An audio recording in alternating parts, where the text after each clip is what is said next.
Elaela tsy nanao fandarina ny antony dia be dia be fa ny azo ahitsy dia hoe aleo misainto satria mafy be zany ny fahitana ilay fahalovana. Hatreto dia zaraina ihany aloha. Misy efa ho 50 mahery ny tatitra nataon'ny Cour des comptes tao anatin'ny 12 taona. 2014 izany no namoaka tatitra dia efa 50 mahery ny tatitra ao anatiny, ary amin'izay 50 mahery izay dia teo amin'ny 30 no tatitra navoakany tamin'ity taona 2024 ity. Midika zavatra be dia hoe zany hoe tonga dia lasaina mihitsy voatapim-bava tanteraka ny Cour des comptes, ary natokony nanao ny asa ny ary izy dia tsy afaka nanao ny asa satria voatapim-bava izay tsy navela ny fitondrana teo aloha tena nanao ny asa. Misy antony be dia be rehefa avy eo ny vokatra izay. Ny vokatra voalohany izany dia tsotra be hoe tsy manana fahitana velively isika ny fomba fiasan'ny fanjakana. Izay zany ilay voalohany. Rehefa mamaky hatreto aloha zany dia tsy afaka miteny hoe namaky an'ilay tatitra 50, fa namaky misimisy ihany dia ny zavatra misy dia mampitomany hoe fanjakana ratsy tatana, fanjakana feno fahalovana, fanjakana feno tsy fahaizana, ary indrindra fanjakana tena tsy miraharaha vahoaka no misy tao anatin'izay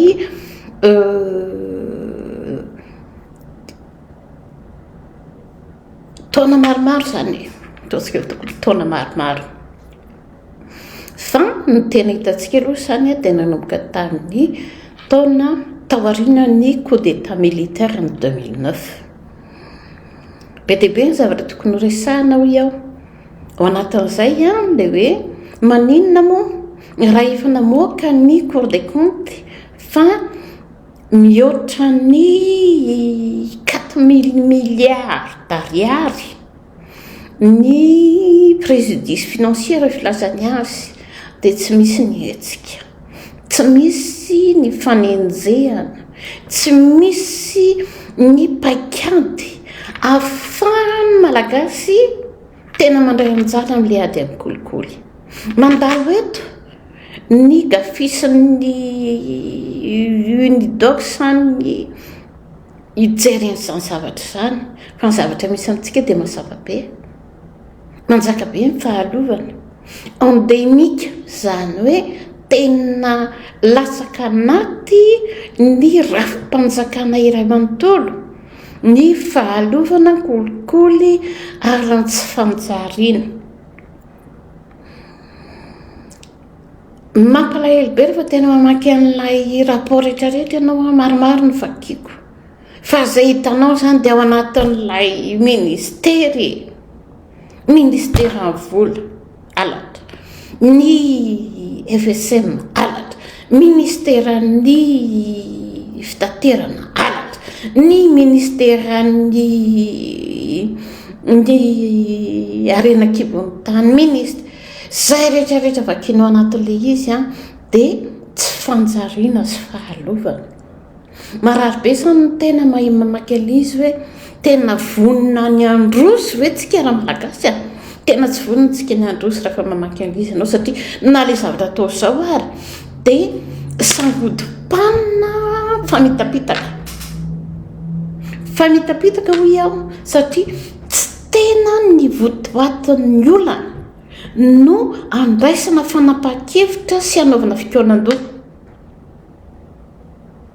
Miteny an'izany hoe zavatra tena averiko foana ilay prodigi ohatra isan'ny projet nanaovako antsoavy hoe or mpanao politika raha tena mpanao politika ianareo dia ity protege ity atao izay atomomba anazy tamin'ny enitaona anazy zany resaka izany amin'izao fotoana izao ohatra ny hoe falenao izany teo hoe tena mba nisy sampandraram-panjakana malagasy roa nahazo vola ary nahazo vola tsy vola kely fa vola azo iasana ho iaho tsy vola be ihany koa kanefa mivoaniodana ilay izy tsy ampiam-bolana akory dia hitanao tsy fanjary nataon'ilay olona dia hitanao ny zavatra tsy manjary mitranga rehetrarehetra dia apetraka eo iny apetraka eo iny fa manaitra fotsiny aho teboka faharoa zany ho resahako andrano dia andro vitsivitsy ahako ny a efa nanomboka nizara momban'ny raporo nataony Castalia stratégique tamin'ny volana oktobra 2024 zany hoe efa fitotoana lasa zany a ilay raport no vita nandaniny Madagasikara io a nanaovana trosy io tamin'ny Pagozy sy tamin'ny Lidy vola tany amin'ny 500 millions tany zany no 500 000 $ no menandreo olona reo tena niasa le olona tena nandalina le olona fa an'le rapport dia tsy hita dia mbola manao rapport vetivety mpakonjala mbola mampanao étude ihany mpakonjala dia manao étude ihany tsika nanao an'io a plan de redressement an'ny jiramasan'ny secteur électricité zany a ny Castalia stratégique octobre 2019 no nivoaka ilay rapport tsy natao amin'ny malagasy ilay izy fa natao any tsy fantatro ho an'izy ny ao anatin'ilay izy zany dia ilay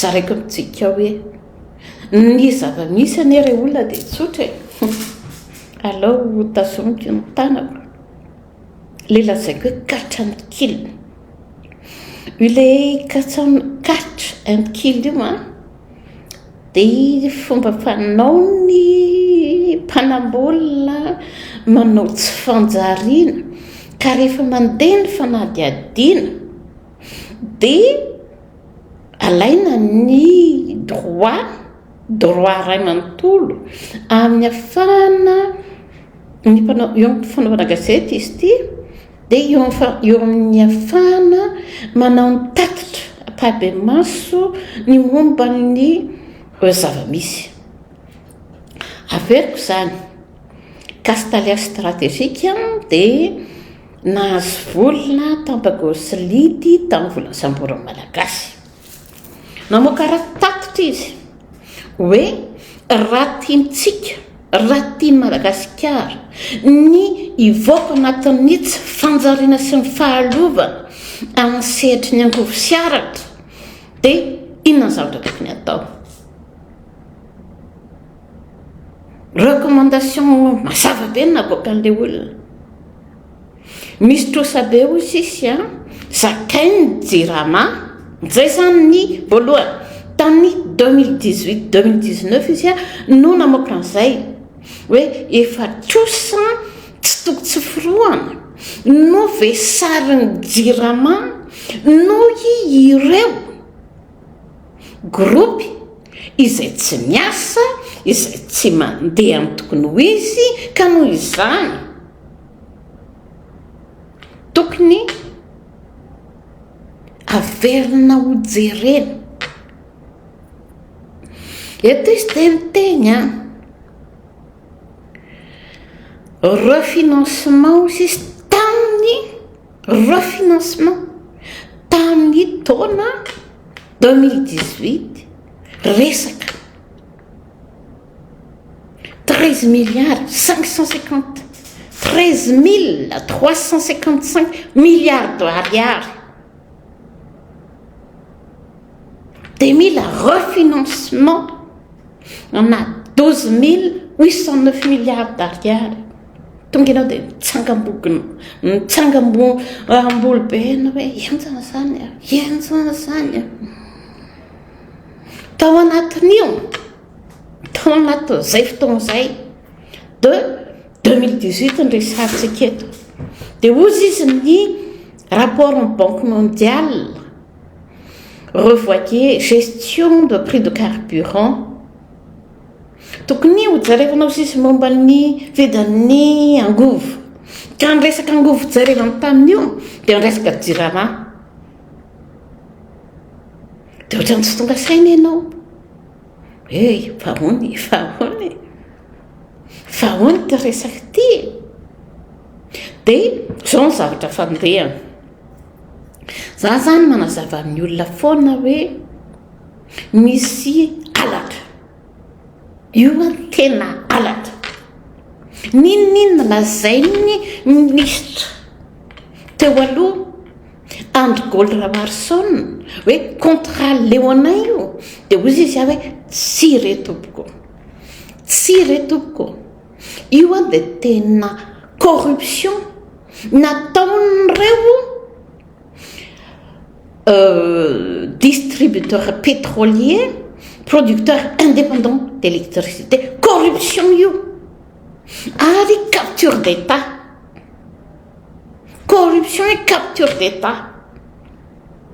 Inona zavatra anankitelo isehoan'ilay zavatra hoe corruption et capture d'état. Voalohany indrindra zavatra resaka mazava be ny fahavidianana amin'ny jirama gasoil farany lafo be. Efa nitateriko foana hoe nataon'ny ministeran'ny vola mazava be ny tamin'ny 2017 tateriko ndiay Rasolarsson ao anatin'ny gazety tahiry ny ministeran'ny vola laharana fa 540 dia nilaza fa ny Madagasikara ny fanjakana malagasy dia mividy ho an'ny jirama gasoil misy tombom-bidy 3,3 isaky ny litatra. 3,100 ozy izy. Mba azonareo an-tsaina ve zany? Tamin'izany fotoana izany zany motinina vidin'ny gasoil. Dia tombom-bidy 3,3 isaky ny litatra amin'ny gasoil ampiasain'ny jirama no avy amin'ny distributeur pétrolier amin'ny jirama sy malagasy. 3,3 4 millions de litres par an no ampiasain'ny jirama. Dia izay vola izay, izay tombom-bidy izay fotsiny dia efa mitetana ohatrinona zany le olona. Zany fomba fanao maloto zany. Fanontaniana napetraky ny efa zaraiko kokoa feno ny fizarako azy. Lay resaka hoe apurement de la dette de la jirama dia mbola miandro ny audit. Zany hoe audit fotsiny ve? Sao dia tokony enquête criminelle no atao amin'ireo karan'ireo satria ça c'est de la corruption plus capture d'état. Zany hoe mpitondra rehetrarehetra zany depuis 2012, 2011, 2010, 2011, 2012 hatramin'ny 2026 dia tokony arahana tsirairay satria c'est de la corruption.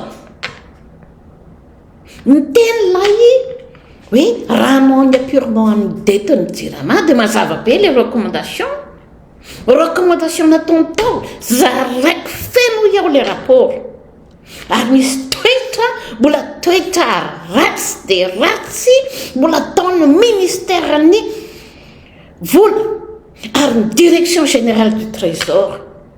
Ilay document voaka tamin'ny 2026 dia alefany zareo any anatin'ny état financier à 2024. Ianao zany raha tsy mijery hoe inona dolodolo amin'ny raporo avoaka amin'ity direction générale ity dia tsy ahitan'izany mihitsiny. Fa ianao satria manaraka, ianao satria mikaroka dia hitanao hoe avoaka an'iretoolo reto ato ilay izy amin'ny fomba mamoehitra zany. Ça aussi c'est de la corruption. Tsy fanjariana. Tsy faiza miasa zany afetsifetsena amin'ny corruption zany ilay olona. Dia nalazay ilay recommandation anatin'izay ilay proposition d'apurement de la dette et arriéré de la JIRAMA zay. JIRAMA aussi tsy tokony hividy gasoil mihoatra ny eny amin'ny vidiny tobim-paninjara satria JIRAMA des grands consommateurs. Dia apetrako aminareo zany ilay izy. Tao anatin'ny 5 taona zany JIRAMA, ça a commencé en 2012 minimum. Dia nafidianan'ny ireo karan'ireo niaraka tamin'ny mpitondra tamin'izany ambony ampanka vidin'ny gasoil. Dia rehefa jerevana daholo ny statistika dia mitory zany fa corruption io fa tsy resaka hoe tsy faiza mitantana. Milina 30% ny vidin'ny gasoil mihoatra noho ny eny amin'ny tobim-paninjara. Zay no alohan'ny JIRAMA. Dia ao anatin'ilay recommandation non tokony andovy eo izy ny JIRAMA taxe sy etra. Zany hoe ny malagasy zany amin'ny zavatra ampiasain'ny JIRAMA akana etra dia mbola akana mandoa vidiny sarany fitsinjarana eny amin'ny toby isaky ny litre ny gasoil. Dia mbola misy ambonin'izay rehetrarehetra izay 390 ariary isaky ny litre. Vola zany ireo olona. Vola be tsy hitanao zany. Dia sarosaroman'ny FMI sy ny Banque mondiale ilay izy hoe ataovy ny mangarahara amin'ny vidin'ny solika. Non. Ça c'est de la corruption pure et dure. Ka akoatra ny mangarahara vidin'ny solika dia tokony mazava be ahoana ny io resaka corruption tamin'ny gasoil nafidianan'ny JIRAMA io nandritra ny 5 taona. Teboka voalohany zay amin'ilay corruption alatra zany alatra fotsiny atao malagasy sy JIRAMA. Teboka faharoa mamaivay be ity mandeha mitety faritra ny député Fidèle Razarapierre sy ny ministre ny Angovo dia mampiseho amintsika izy fa hoe raha tokony 11 mégawatt no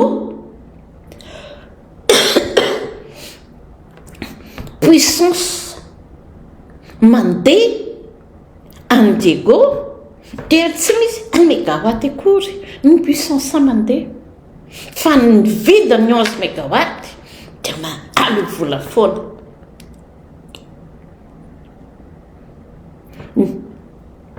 Vokatra zany rehetrarehetra zany teneniko anareo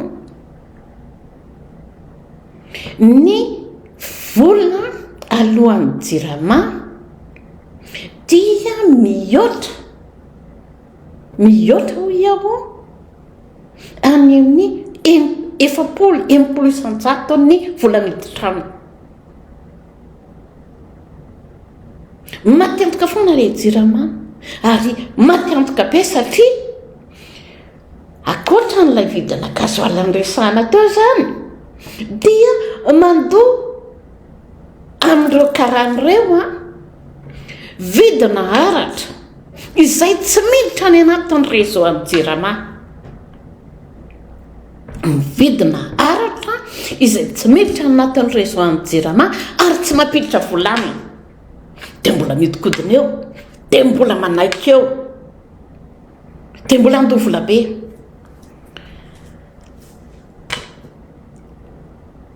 Dia eto izany ianao no teny fa ahoana le reto a, fanontanianao dia mampiasa ny jirama. Ahoana moa no tsy ahalalànareo hoe firy par centre misy compteur tokony miala any amin'ny producteur indépendant d'électricité dia misy compteur miditra any amin'ny jirama ka ireo compteur anankiroa ireo samy jerena rehefa tonga ny farany volana hoe tamin'izao daty firy ny énergie électricité nampidirina tao anatin'ilay réseau. Ary zay zavatra izay mba tsy isian'ny fifanambakana sy ny adila dia mazava be ireny. Ankehitriny izao izany dia efa gaga be ianao hoe hoay fa ahoana rangareto a, fa ahoana rangareto a, nandritra ny firy taona rantaratra hoy a dia farafahakeliny izany nanomboka tamin'ny 2013 tany. Dia etsika mianakavy dia evero fa raha 10 mégawatt no tsy miasa ao anatin'ny 420 ora dia efa manome 10 000 kilowattheure izany. 10 000 kilowattheure fois 24 heures 240 000 kilowattheure izany. Aloha vola fotsiny izao, aloha vola amin'ny vidiny lafo be. Teny tatitra rehetrarehetra hoe misy tokony fitsitsiana vita amin'ireo filazana tsy antotsony ny jirama aratra tsy miditra ny aminy rehefa tsy mandeha ireo groupe ireo. Tsy izay ka, tsy izay ilay izy. Dia izao vao mikolopakolopaka eo Enelec dia izao vao mbodimodikodina eo ny aksiana Jovena hoe alefansy volobe alefansy izao. Adaboy ataovy aloha ny enquête criminelle mijoro daholo malagasy angataka anely ny mpitondra hoe avoay ny enquête criminelle amin'ireo olona ireo.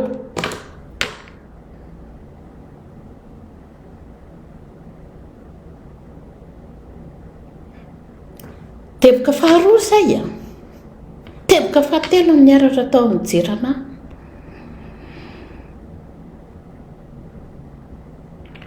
Ireo vidina fanofana groupe sy ny fividianana aratra. Inona ny zavatra tao amin'ny jirama? Asaina mandoa gasoaly ny jirama, asaina manofa groupe jirama, ary rehefa aveo dia mbola asaina vidy aratra amin'ny vidiny farany lafo be. Mandoa groupe izy, mandoa gasoaly izy a, manofa groupe izy a, ary mandoa vidina électricité. Dinona izany ny ilan'ny jirama ampiasa an'ilay groupe fa tsy lasa izy manao antena. Mimpiry vola ilay jirama amin'izany. Ao anatin'ilay recommandation an'ilay hoe apurement de la dette et des arriérés de la jirama dia hoe mazava be ilay recommandation. Tsy tokony hanao an'izany jirama. Na izany jirama mampiasa ny groupe vidy gasoaly izy a, tsy manofa raha manofa groupe izy dia vidy gasoaly izy manofa groupe dia mandray aratra fotsiny izao. Na jirama tonga dia mandray aratra sady tsy manofa gropy no tsy mandoa gazoal fa tsy hoe sady andoa vidina gazoal izy no andoa ofana gropy no mbola hividy électricité alatra lafo be zany koa dia atao hoe alatra zany tsisy zany maneran-tany alatra fotsiny zao zany c'est de la corruption pure et simple.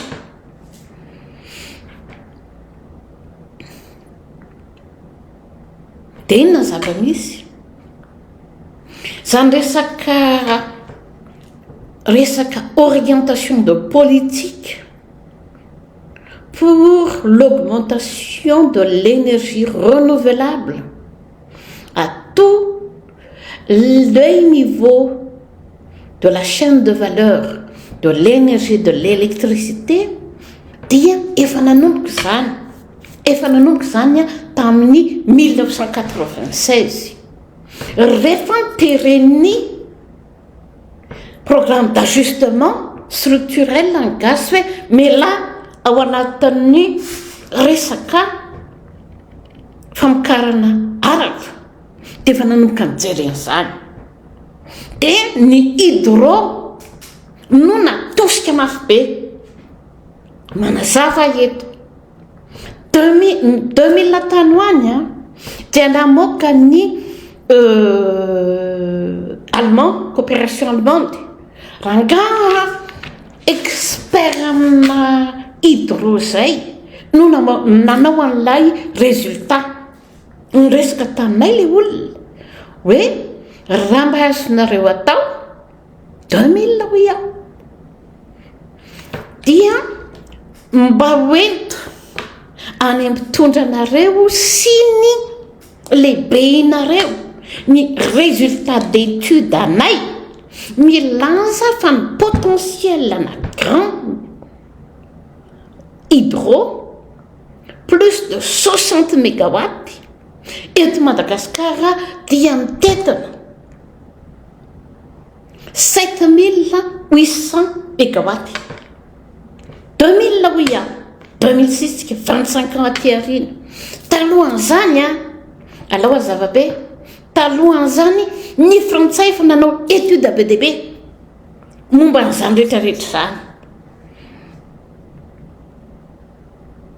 dia izao tsy nietsika io zavatra io fa mandeha miadana eo 98 tsy navela intsony ny loi 98/032 dia manala ny fahefandirana anao investissement ho azy zany ny requête ny conditionnalité amin'ny programme d'ajustement structurel sao dia tsy azon'ilay olona rehetrarehetra zany dia teo le jirama niady be ny olona tamin'izany niady be le olona hoe non fa ahoana moe maneran-tany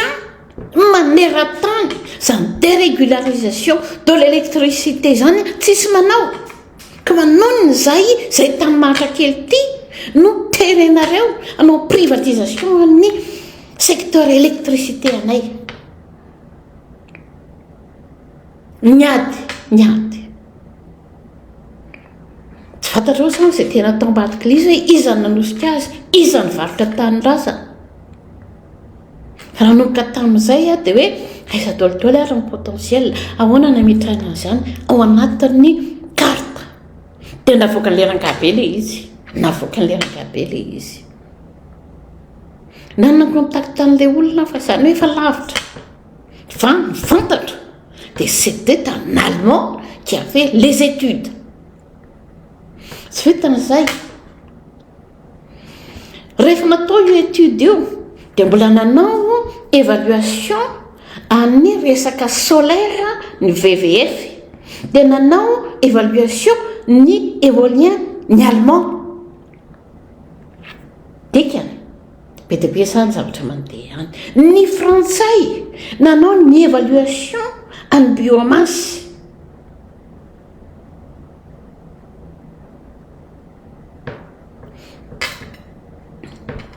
fa mihetsika tolotolo zany rehetrareo mihetsika solaire aza diso kosa diso be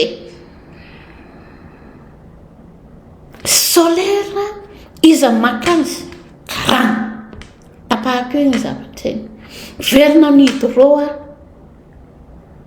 tamin'ny 2016 rehefa natao ny évaluation rehetrarehetra dia ny zavatra fantatra dia tsotra mazava be le izy suivant l'analyse des potentiels et de la démographie et de la population dia sita vitsy de vitsy no azo exploitena de suite ka ireo site ireo dimy le izy tao anatin'izay sahofika ireo le misy manao production tosigrine dia sahofika sy volobe fa i volobe alolo koa tsy famitaka tsy hoe vo tamin'ny 2016 nefa fantatra efa nisy ene le volobe efa misy 4 ony ao fa azo ampiakarina satria potentiel ambony dia ambony mila mijerezay koa manam-pahaizana dia lasan-karana ny sahofika aloha dia fantatra fa hoe lay nanao azy tamin'ny voalohany neo dia tamin'ny 2019 efa vita ny étude aray manontolo hatrany étude environnementale ary napetaka nanaovana soumission tany amin'ny OPIC Overseas Private Incorporation Overseas Private Investment Corporation vadika DFC izy zao hoe ty misy potentiel be ary sur fa araky ny lalàna misy dia afaka ampidirina ao anatin'ny réseau any-dirana io dia afaka lefabetrana vanotanina ao anatin'le document mipetraka dia ny coût d'investissement zany sahofika tamin'ny voalohany zany dia efa amin'ny intégré hatramin'ny transport midikan'izany rehetra zany efa avancé be lay étude tapaka teo niditra ny aksanina tapaka teo ao anatin'ireo anankiroa reo aksanina kolasy tel que vous dites Axiane Nicolas c'est très simple ce sont des gens corrompus ce sont des gens qui n'ont pas foi aux yeux pour faire de la corruption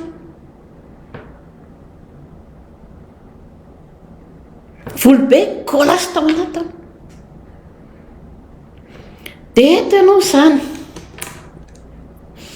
namoaka tatitra ny Cour des comptes rehefa natao izy ny évaluation ministère ny énergie et de ministère de l'énergie et de l'hydrocarbure dia manontany ianao ahoana moa fanapahan-kevitra momba an'ireto investissement ampanaovina fanjakana allo aloha zavabe allo zavabe vola mivoaka amin'ny fanjakana tsy toko sifroa le 105 mégawatt zany vakio ny rapport ny Cour des comptes 2026 mars 2026 momba ny resaka ministère de l'énergie et des hydrocarbures tatatata be izy ao tsy mazava mandovola mandovola zavatra tsisy zavatra manjary le fanapa-kevitra de izy ianao zao le atao hoe corruption tsisy zavatra manjary io ary tsy mandeha le izy navoaka ny vola fa tsy mandeha le izy dia aveo ampabeny an'le jirana manapa-kevitra zany ny mpanao politika any ambony any hoe afary io satria misy vola azo ahodina c'est de la corruption fanaovana daholo ina rarahina olona zany hoe tamin'ny aéroplane hoe tamin'ny sambo hoe tamin'izao fa tsy afaka mandeha amin'ny arabe any gasy dia aloha ihany ny voly. Zany ny tantarantsika eto, zany tsy mety vakina eto, dia aloha vakina le izy zao. Fa zay zany ao anatin'ny farangisosina, fa verina misy ahofoka sy volobetsika ary.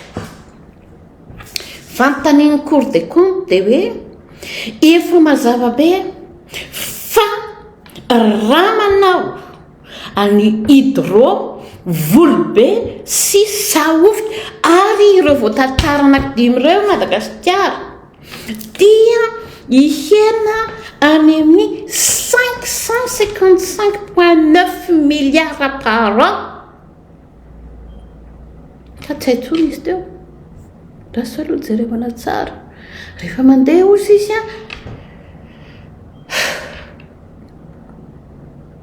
rehefa manao investissement amin'ny hydro dia manao économie ana 450 milliards d'ariary isa-taona ny fanjakana malagasy sy ny jirama. Mbazonareo an-tsaina ve zany? De 2020 à 2030 ao anatin'izay 450 milliards d'ariary isa-taona no économie ho vita ny malagasy. Dia miteny fa naninona io tsy nalefa hoe 2016 zany resaka zany ny décision no voaka, zany hoe 10 taona lasa zany zay. Lazaina le izy fa hiditra en production tamin'ny 2019 le olona nanao an'ilay finalisation amin'ny sahofika. Volobe efa ela be ho fantatra. Dia maninona le izy tsy nietika akory. Là ny point fondamental tokony hoen'ny gasy dia hoe 10 taona tsy nietsika ilay les décisions d'investissement fa ho anelanelany ao misy famoahana vola. Tao anatin'izay zany raha ozy izy ianao hoe 2020 ka hatramin'ny 2030 nanao économie ana 450 milliards d'ariary dia ao anatin'ny 10 taona 4500 milliards d'ariary ny économie ho ataon'ny gasy. On discute pas. On discute pas. Dia fanontanianao fa naninona io tsy nalefa. Fa naninona io tsy nalefa. Dia fanontaniako tamin'ny 10 taona tamin'ny 20 taona lasa hoe or vahoaka malagasy ka anday ny karantsika ny antony dia tsotra be. Tamin'izany fotoana izany dia ny estimation navoaka ny mpiasan'ny jirama dia hoe saingery madama ny hydro any jirama nge ariary zato ny vidiny ka tokony vidy électricité vokarina ohatrin'ny zay. Dia ianao zany tetsy ny teny hoe zay tsy hiady amin'ilay ariary zatonareo fa ny estimation anay kosa dia manome lasaky ny 9 sous. Dia ozy izy le olona fa ahoana moa zany no 9 sous bla bla bla. Dia rehefa natao nefa le solaire ny projet anay, rehefa natao nefa raha hydro tamin'ny 2019 le olona miteny 700 no hivarotan'io sahofika io ny électricité tamin'ny jirama ary 20 taona dia miala izy 700 miala izy 20 taona.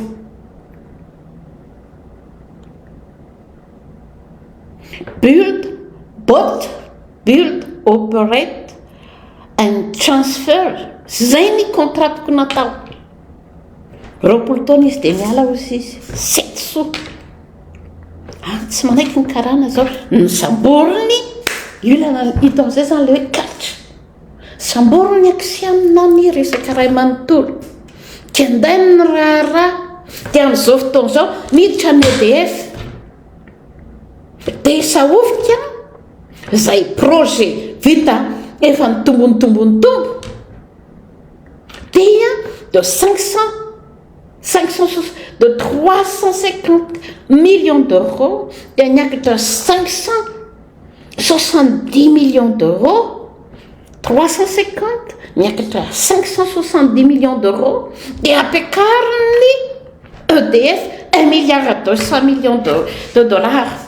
Toy izy isanao mahinkôty koa nge say izy nge mavita conversion dollara sy euro fa inona no entin'ny EDF ka ampitombo ny vidina barrage anankiray du simple au double et avec un prix qui est 4 fois plus que sur le marché international. Tetsika rehetrarehetra dia lalovon'le karahan'olontsika fa ny zavatra tsy fantatritsika fa le katra samborony aksanina Jovenal le raharaha dia nikendainy tsy androso le projet mba hafahany mbola mandrapaka n'ilay vola amin'ny vidin'ny gasoil sy ny vidin'ny aratra. La corruption, la capture d'État dans son extrémité. Dia hetsika menakavy dia ohatran'izay koa volobe niditra koa EDF dia ny zavatra magaganao zao a rehefa mamaky ny rapport ny Cour des comptes koa ianao tsy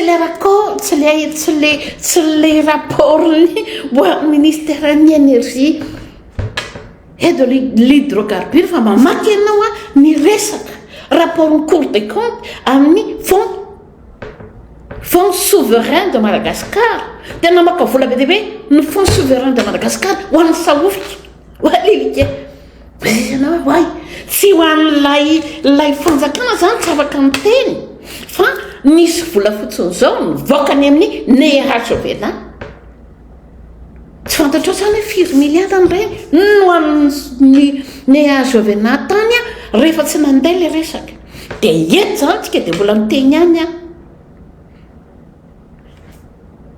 kendaina zany hoe tsy navelandroso 4 kilo mivonona mihitsy nylay jirama 4 kilo 4 zambordoridoro zay projet afaka mamelona an'le jirama dia rehefa avy eo vono tanteraka ahafahanao mandrioba azy tanteraka dia mbola eto amitsika zay no mahatonga anazy zany manao an'ilay manao tatitra be ao anatiny hoe 400 kilo samboriny aksiamina Jovenal ny alclasse dia militatoritory dia mandeha ny EDF 400 kilo samborina lay ahafahany gasy mivoatra naveriny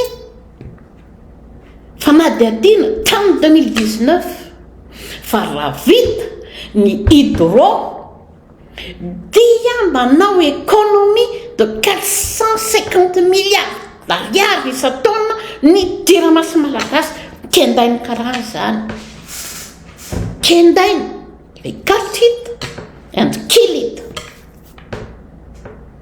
afahany mbola mandroba n'lay lasaiko nazavaiko teo aloha teo resaka amin'ilay vidiny gasoil amin'ilay fafidianana amin'ny jirama gasoil vanovana dia eto tsika dia mizara za zany mifangatahako dia tsotra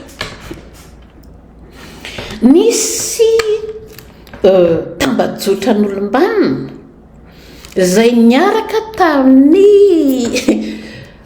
ministra teo aloha niando juriste raltera nilaza fa manana document an'izany rehetrarehetra zany ary nametraka fitoriana dia hoy isy ane zao zany ny malagasy amin'izao fotoana zao a tsy iodikodonan'ny ramatoministritsika satria tsy mety manao ny PRRM dia sy ny primature dia tsika ry menakavy miodikodina eto dia za zany mangataka antsoavy nataoko antsoavy mavaivay be hoe tiatsika ve nivoaka tiatsika ve ny hialana zao fahoriana mangitsoko zao, tiatsika ve ny voatra dia hozy izy zany aho hoe ndao re olona, ndao ikondo itoritsika menakavy andro karan'ireo anaovako nyfavo misy document sy résultat d'investigation nataony ministre Andry Goly Ramarsona dia manao antsafo avy hoe ny dossier ndao hiaraky farimbona amarana terminé amarana anty fandrobana fangalarana eo amin'ny lamosiny malagasy efa tena mitrongy tsy manao hoe aho mitrongy tsy manana akory ny hoetana miasa apitapitao e zay zany navatra eto apitapitao amin'izay olona rehetra ny fantatrareo fa tokony hiaraky entana hiaraka marana an'ilay corruption ilay capture d'état manomboka mijerama io BDB izy io BDB izy fa aloha tomboka mijerama makasitraka antsika rehetrarehetra mampitapita e